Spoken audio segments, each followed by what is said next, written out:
Radio.com.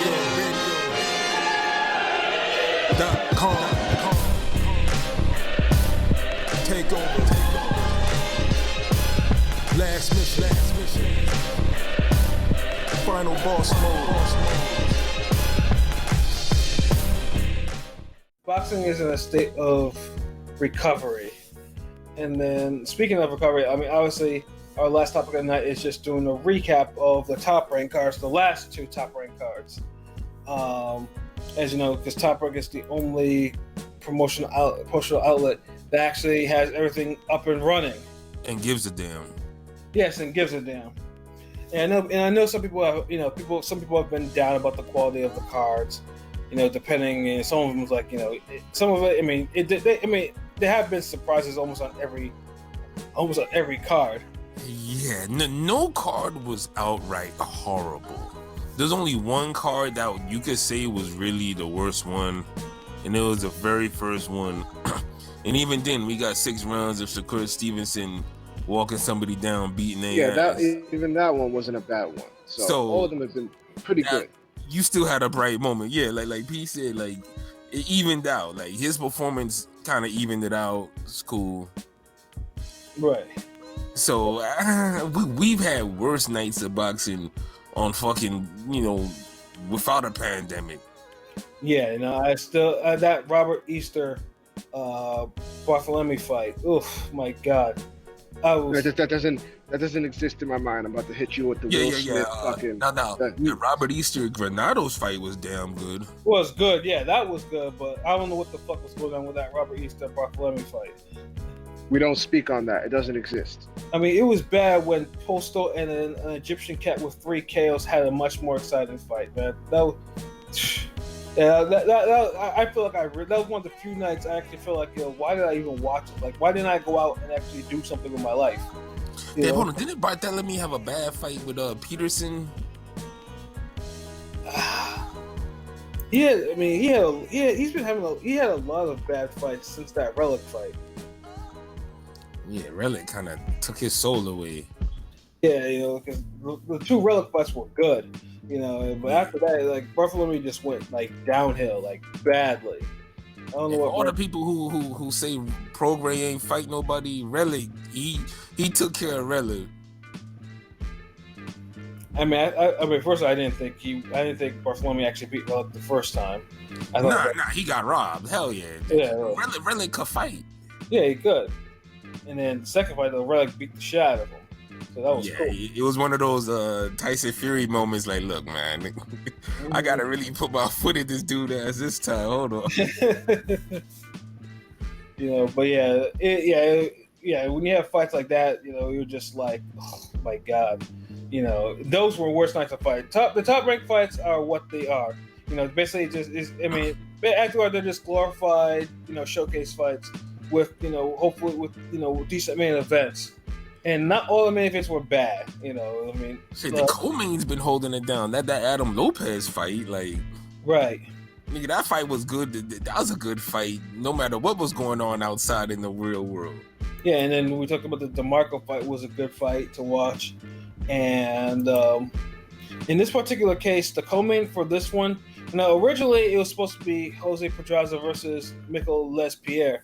But unfortunately, due to one of the Lespierre's manager catching COVID, by the rules of the whole thing, like every fight, anyone who was around him had to be quarantined. So that fight had to be canceled. So we got a new main event with Gabriel Flores Jr. versus Jose Ruiz. Gabriel Flores, of course, I think he's a lightweight. I think. I think he's a lightweight. So he was originally the co-feature, but they bumped him up. So the new co-feature, however, was a brutal fight, extremely brutal fight. So that it showed it was another appearance of Cassius Clay Collard. Cassius is not even his actual real name. That's his actual nickname. Why they actually want to call him that, I don't know.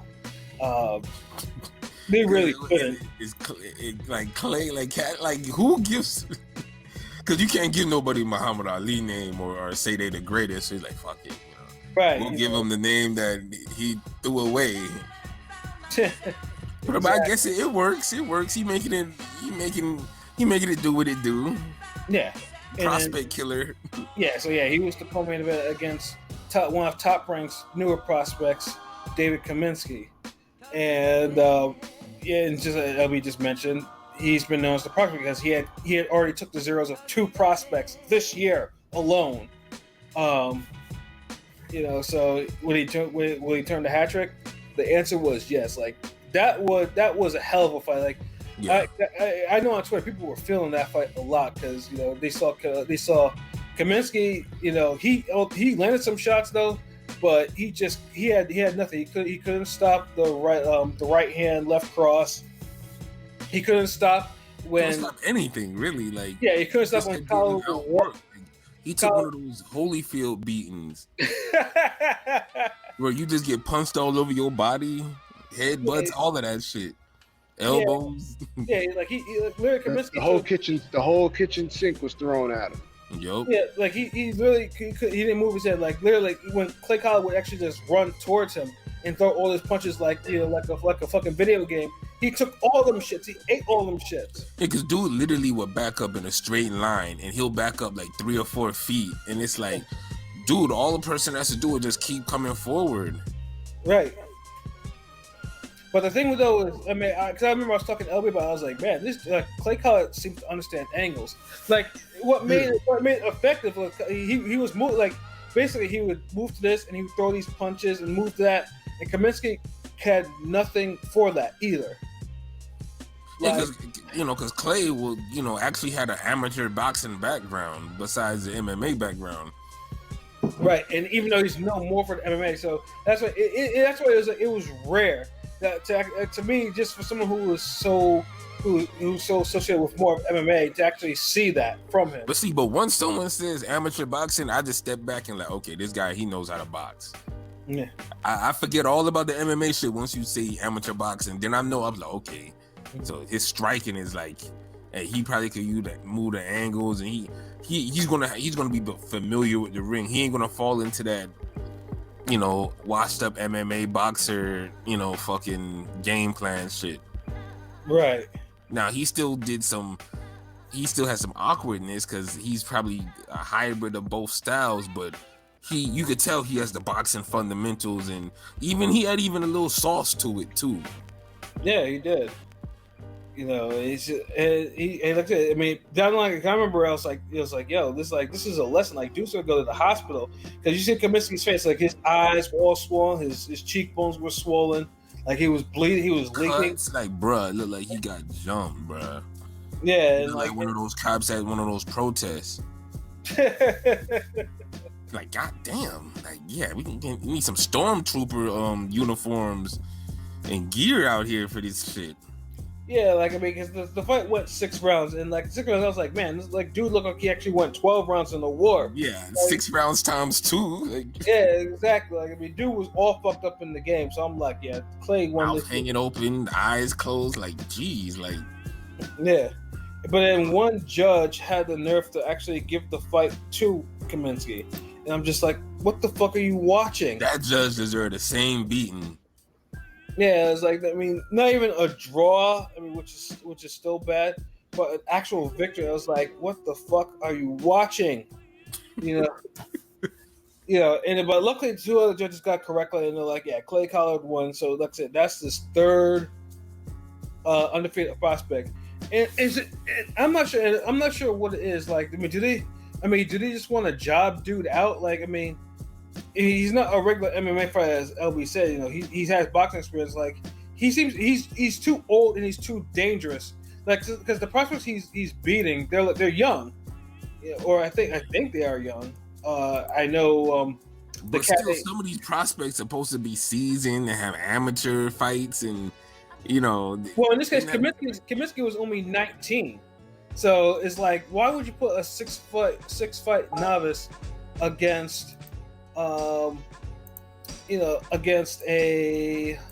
Yeah, this is Top Rank, a place that prides themselves on matchmaking.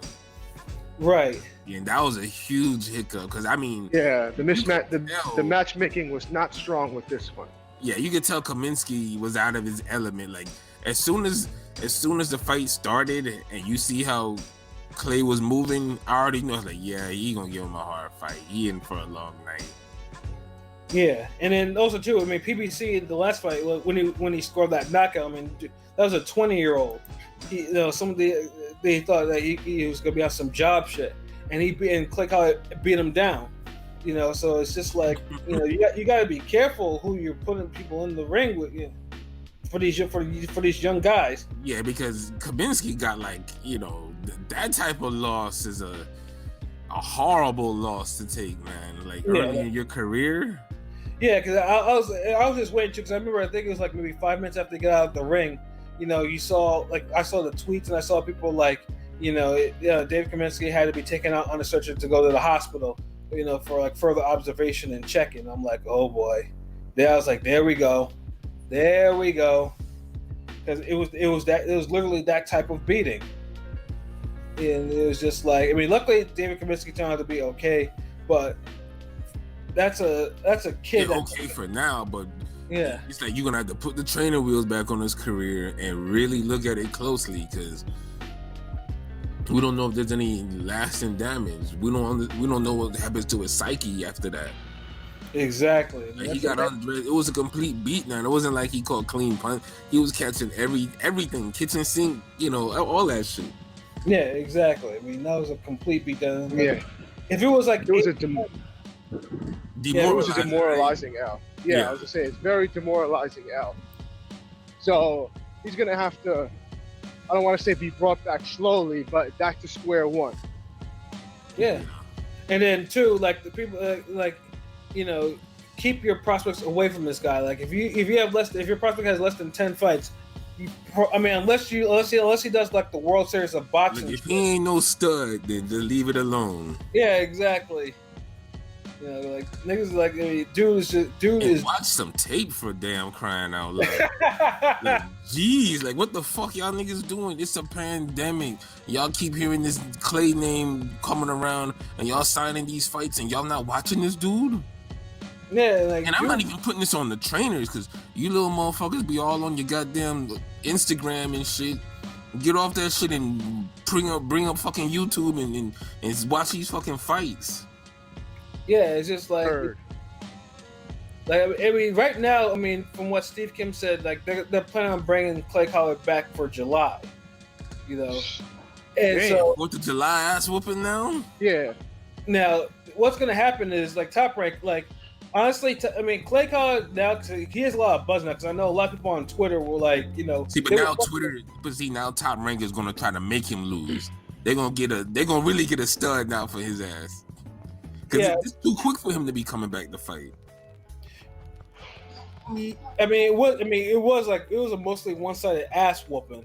Yeah, but Kaminsky just ain't let him just do it. Like Kaminsky still landed some punches. Yeah, he did. Yeah, Kaminsky. It was competitive, and Kaminsky looked like he was hitting hard too. Yeah, but Clay shook them shits off. Like he did. He still. I mean, he beat this kid's ass. But me personally, I want to throw him back in there till like around August, and I really try to build up a fight around him. I feel like they gonna try to just run him ragged just to get back for him beating all their prospects. Man, that's what they're gonna do. They're gonna try to find somebody on there, and they're basically gonna run him through the ringer. Revenge mode. Look. If you get Horn non-boxing ass a decision over Pacquiao, you'll fuck over Clay. Yeah. Let's just be honest. And Clay will have to force to knock some niggas out too, because like Clay's record, his record. I don't even think white privilege saved him from that one. His record is extraordinary. I mean, he's 7-2-3. And he can. And really, just while you're looking at it, like he probably could. He has one knockout loss. That's pretty much his only real loss. And then and that was at light heavyweight because he had fought. Because he's also a weight jumper too. Like he'll fight a welterweight and then fight a fucking super middleweight. And then in this case he fought the one where he got knocked out and was by a light heavyweight. So it's like, honestly, Clay Collard, if you want to get something out of him, you might as well just find another fellow jobber for him, and for him to beat up.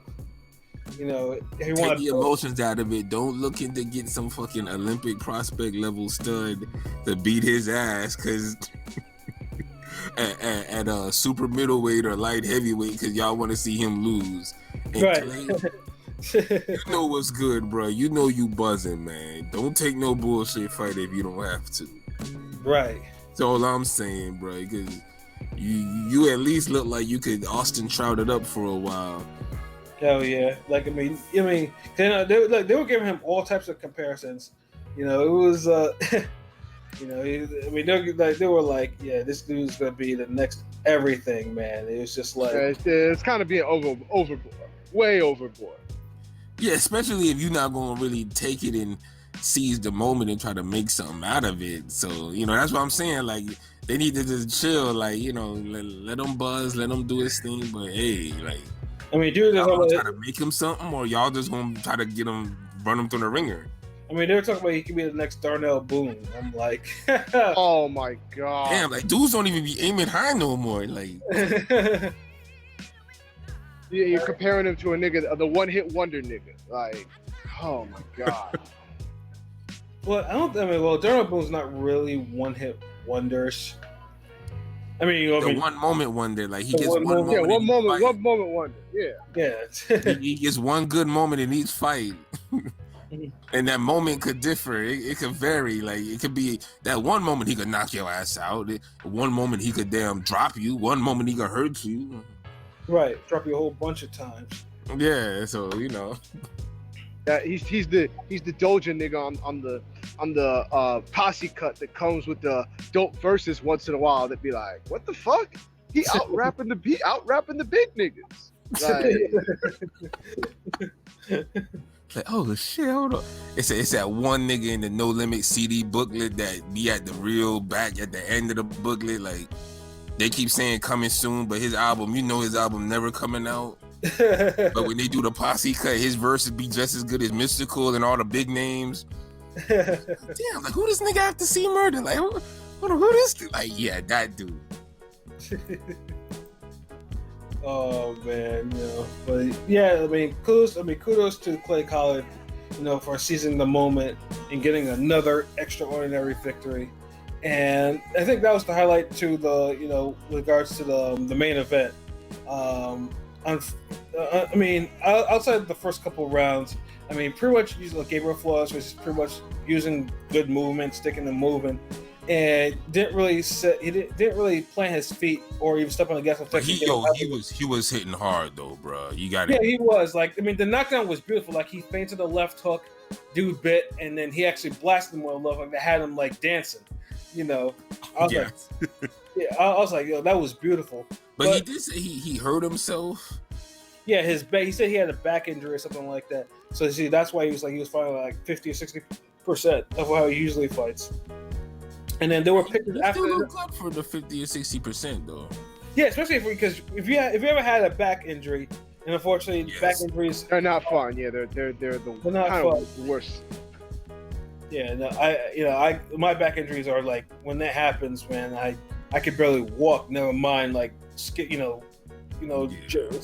the ring like he was doing, like actually moving around. Still hard because it's not like he was just saying, you know, let me feather dust this cabinet real quick. He was actually putting some pop on his shots. So yeah, he was trying to get him out of there. You know, I give him his props.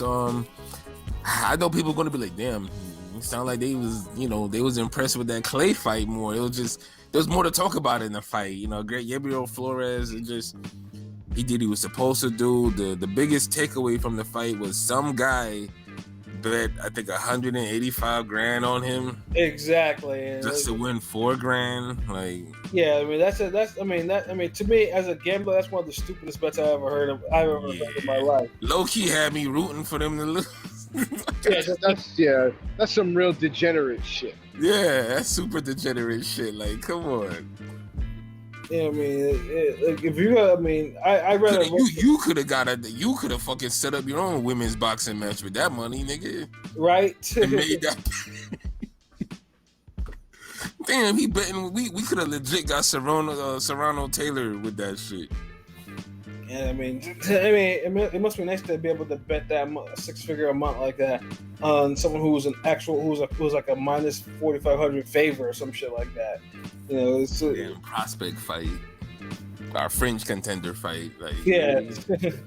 Look, I ain't got 20 fights and you up in like 185 grand. I could do that. Yeah.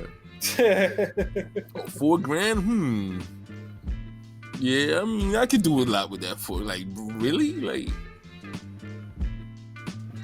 Yeah, but like when people, you get $10,000 and the first thing you do is say, I'm gonna buy a bunch of scratch offs. Like, really? You ain't trying to flip that. You ain't just gonna, do what you do. Like, oh man, but yeah, I mean, it was a good night. You know, Gabriel Forrest did his thing. Hopefully that when he comes back to the ring, they no back injuries, and he may. Cause obviously, man strength in some of these young cats takes some time. But like LB said, he was punching a little harder when he actually did sit down on his punches. So, he's quick as all hell, bro. Very quick. Yeah. Yeah. So I mean, we're definitely looking forward to his next fight, and hopefully, like I said, he'll put Dude away. He'll put Dude away in this next fight. Now he's still far away from a lightweight title shot. I mean, he needs a little bit more seasoning before that happens.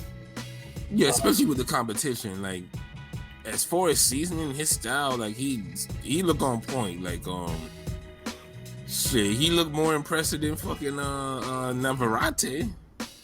Yes, Navarrete. I mean, the card. I'm not saying Navarrete looked bad. It's just Flores looked like he could be a future 2 or 3 division champ. Navarrete just seemed like okay, waiting, buffering, loading.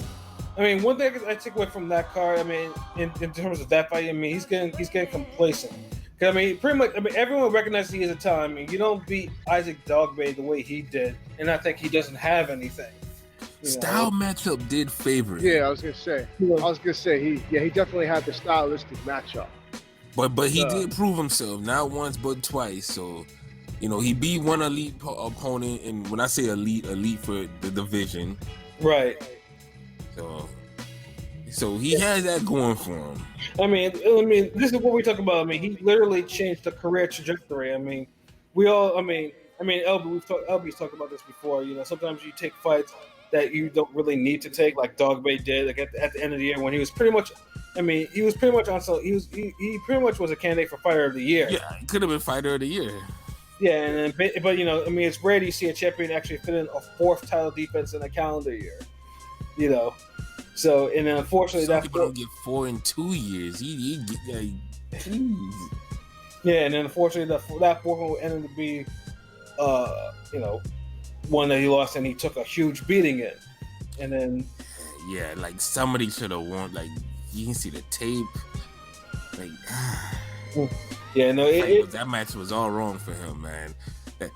The only worst matchup I ever seen was Chris Algieri, Earl Spence. When you see a fight and someone's gonna lose, and I'm a Chris Algieri fan, and I just like, damn it, why he got to take this? Yeah, absolutely true. But ever since those 2 Dogma fights, pretty much he's been facing your jobbers. I mean, there was one cat that was undefeated, but it was just like, they weren't big, they weren't major players in their divisions. Right. In the division. So, and then he fought Uriel Lopez, who in this fight was fought at super featherweight. The title was not on the line, and yeah, he basically looked like he just went through the motions. Throwing volume and eventually beating him down. It was pretty one-sided. But it seemed like Navarrete don't really get serious until later. Like, it almost feel like he's playing, he's a kitten playing with a ball of yarn. Then he starts playing aggressively with it, and then he breaks the toy or some shit. Yeah, and I have to say though, like usually once Navarrete starts getting warmed up, yeah, that dude's combinations are scary. Yeah, that's true. There's a part of me feel like, damn, like you could do this earlier. But to his credit, like this opponent, when I seen him get in the ring, like the way he, like I knew Navarrete wasn't gonna just run over dude. Like this dude was seasoned. You could tell in the way he was sized up. Like I knew Navarrete was gonna take a little while to get him out of there because this guy, I know he was career mode, but he was one of those higher level career mode. Like he had, he had the jab. Like he could fight. So Navarrete did his thing, but at the end of the day, I wasn't impressed.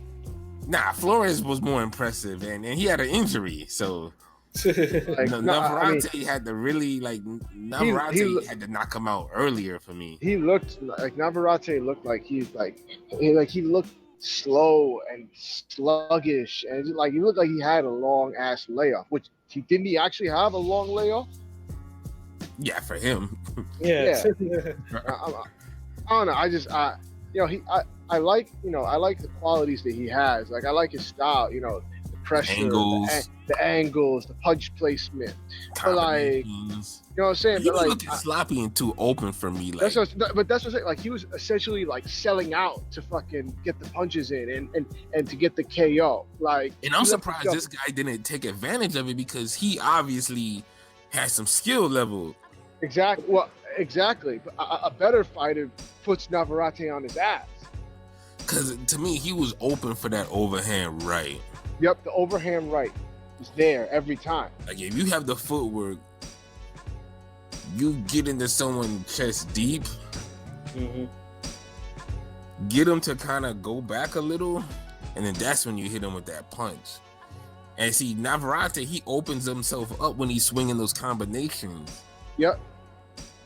Like he kind of reminds me of damn, I'm gonna fuck up his name. Sabalos.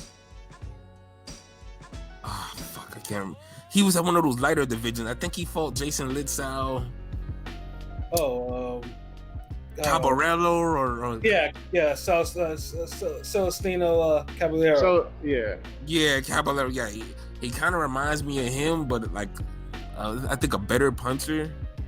I mean, better angles maybe, but they got like a similar style. I could see open as shit.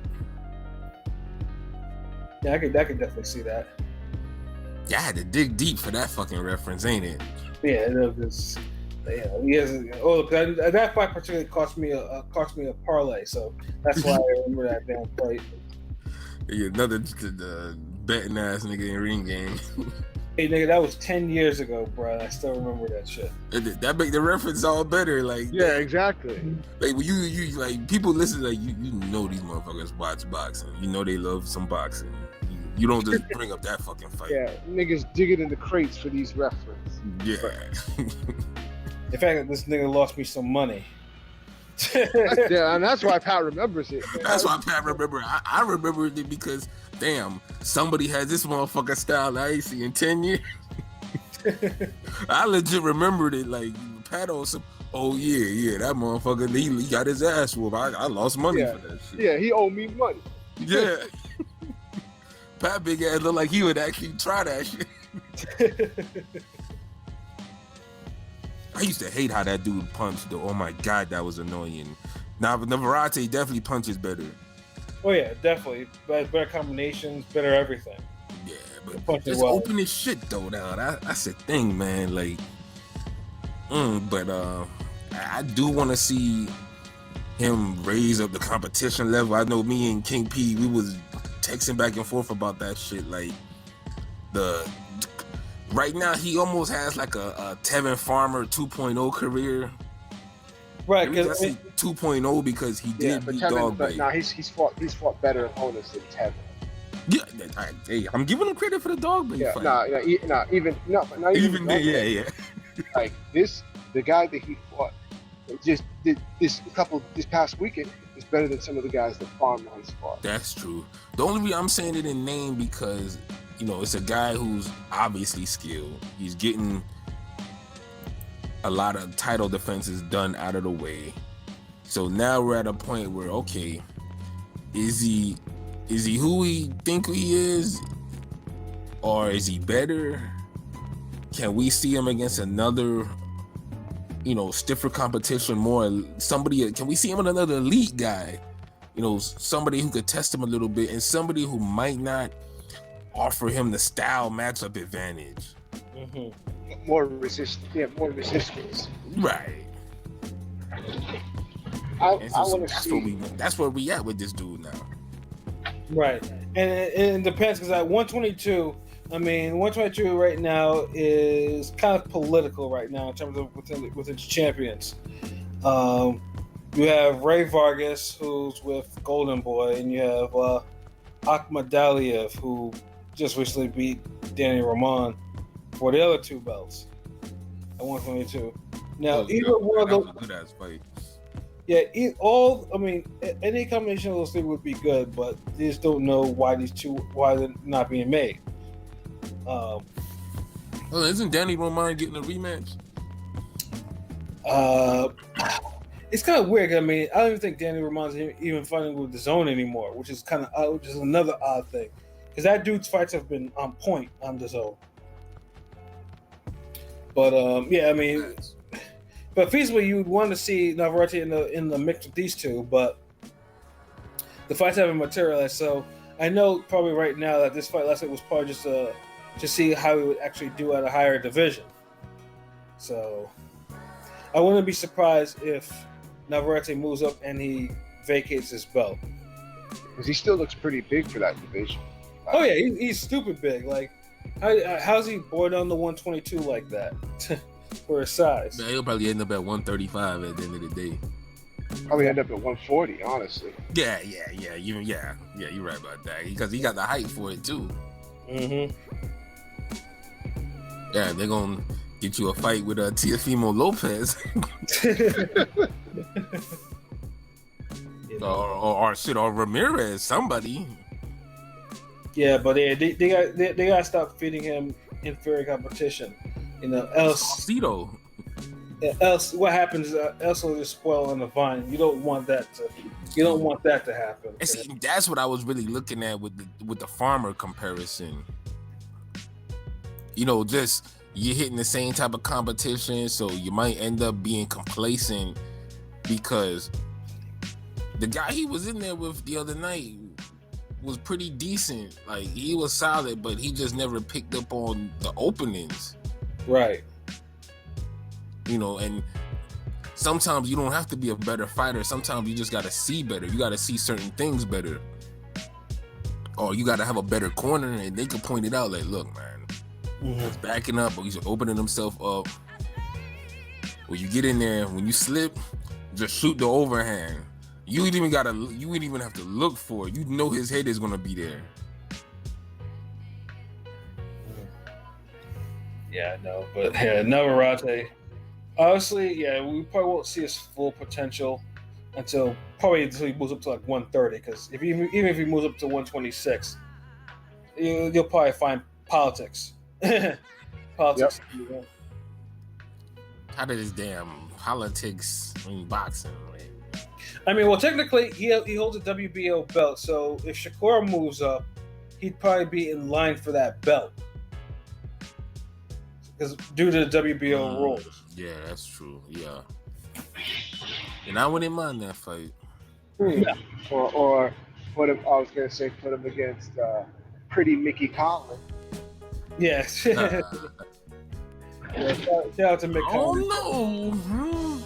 He might be too much for Conlon. Well, if Conlon's supposed to be the goods like they say he is, I think he'll be ready.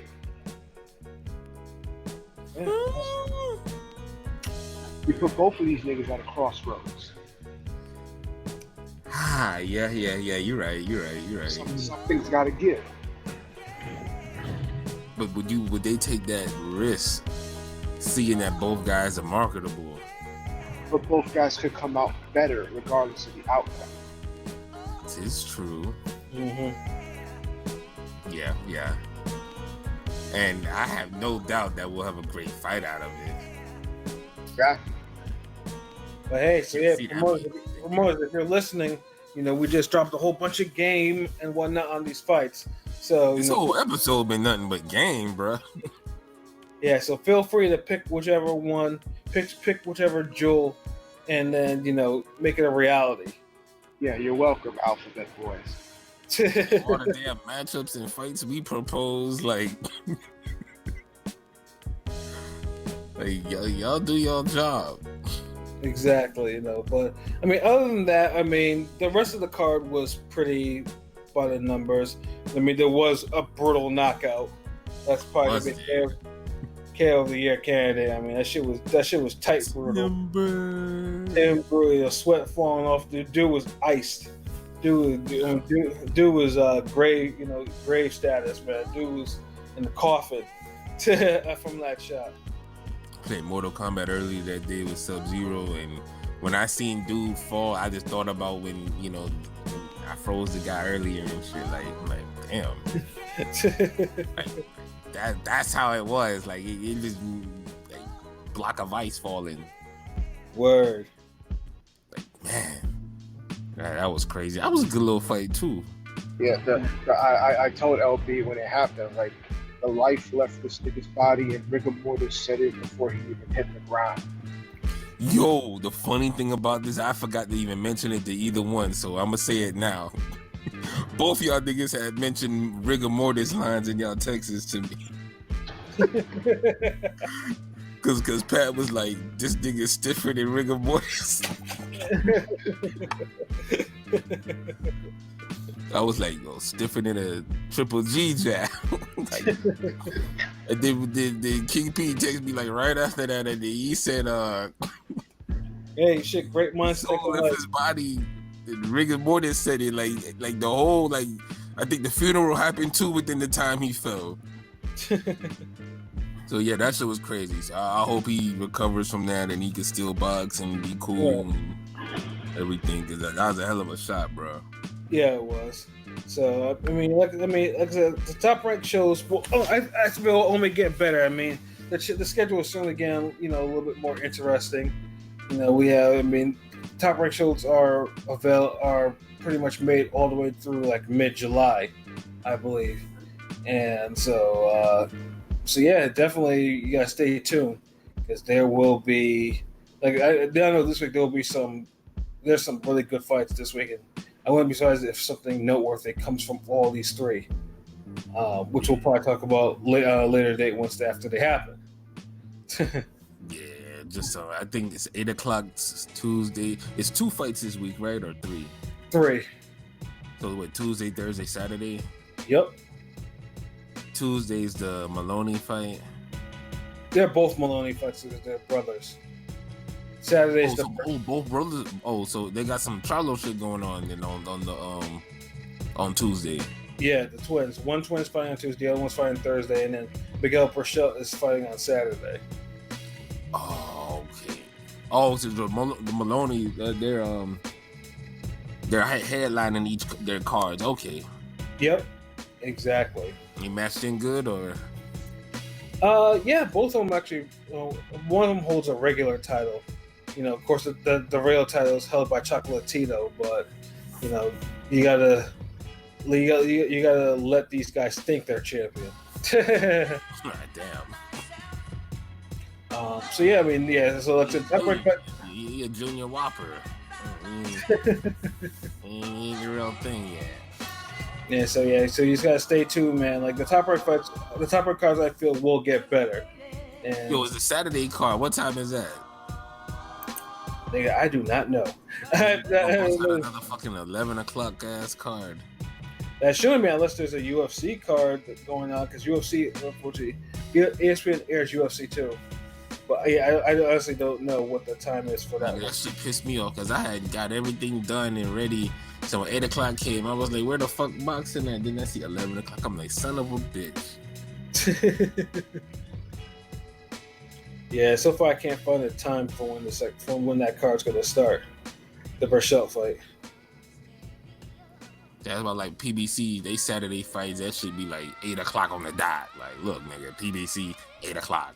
Well, yeah, because they got the network TV. In this case, ESPN is just happy for any content, so they're like, you know what, fuck the bullshit. This is as long as we niggas air something. Yeah, but don't hoe out boxing like that. Word. Like you throw that shit on like we some hoes or some shit. Like, all right, yeah, y'all make you a sandwich. Jerry Springer on. Y'all go chill in the back. Like the fuck? Nah, nigga, nah. You put a goddamn DVD in, or you hook the cable up or some shit. Put a motherfucking game in or something, nigga. Word. Oh man. But yeah, I think we talked more enough about the top ranked cards. The recap. Like I said, they're not. I mean, they're not great, but they're not bad. They're completely watchable and entertaining as upsets and stuff happen. So I mean, I'm not complaining. I think we went so long without anything that what we're getting is fine. So Yeah. And if you're a boxing fan, I feel you're entertained. Like, I mean, shit, low key, the Greer card was probably like the best one so far. Because that had the DeMarco fight too, ain't it? yeah. Yeah. So yeah, when you look at that and all the shit that went down, like yeah. Like, that was a good enough card for any regular night. facts. Minus the robbery. Like, it wouldn't be boxing without a fucking robbery. It's part of the game. Yeah. Yeah, but anywho, yes, we come to the end of our show for tonight. LB, do you have any final thoughts? I'm just keep it short, sweet, simple. Just stay tuned. You know, Ring Gang, we always innovating, always taking over, always doing it big. You know, got that cartoon in the works. Probably be dropping that this week or the weekend. That's just gonna be amazing. I personally started drawing on episode 2, getting that shit on point. You know what I mean? So just stay tuned. Ring Gang, make sure y'all follow us. ringgangradio.com or YouTube, all that shit. I ain't gonna say no more. These niggas are gonna repeat it, echo, ad-lib, they shit. So, Ring Gang. Oh man, silly as hell, yo. Ring Gang in the house though. P, do you have any final thoughts? I mean, you already know. He already said I was gonna echo everything. So I mean, it is what it is. Ring Gang Radio all day, every day, twice on Sundays. Got some dope shit coming. Just wait. You're gonna be happy you waited because it's gonna be worth the wait. So until then, you already know where to find us. ringgangradio.com, Instagram, follow us on Twitter, YouTube, Facebook. Keep it boxing, keep it thorough, keep it going. That's all I got to say. Dad. What can I add on to that the two other brothers have not? Like I said, you just follow stuff, subscribe, listen, comment, all that stuff, and tell your friends, because Ring Gang Radio brings you the shit that you want and need. So, if you're with the program, make sure others get with the program as well.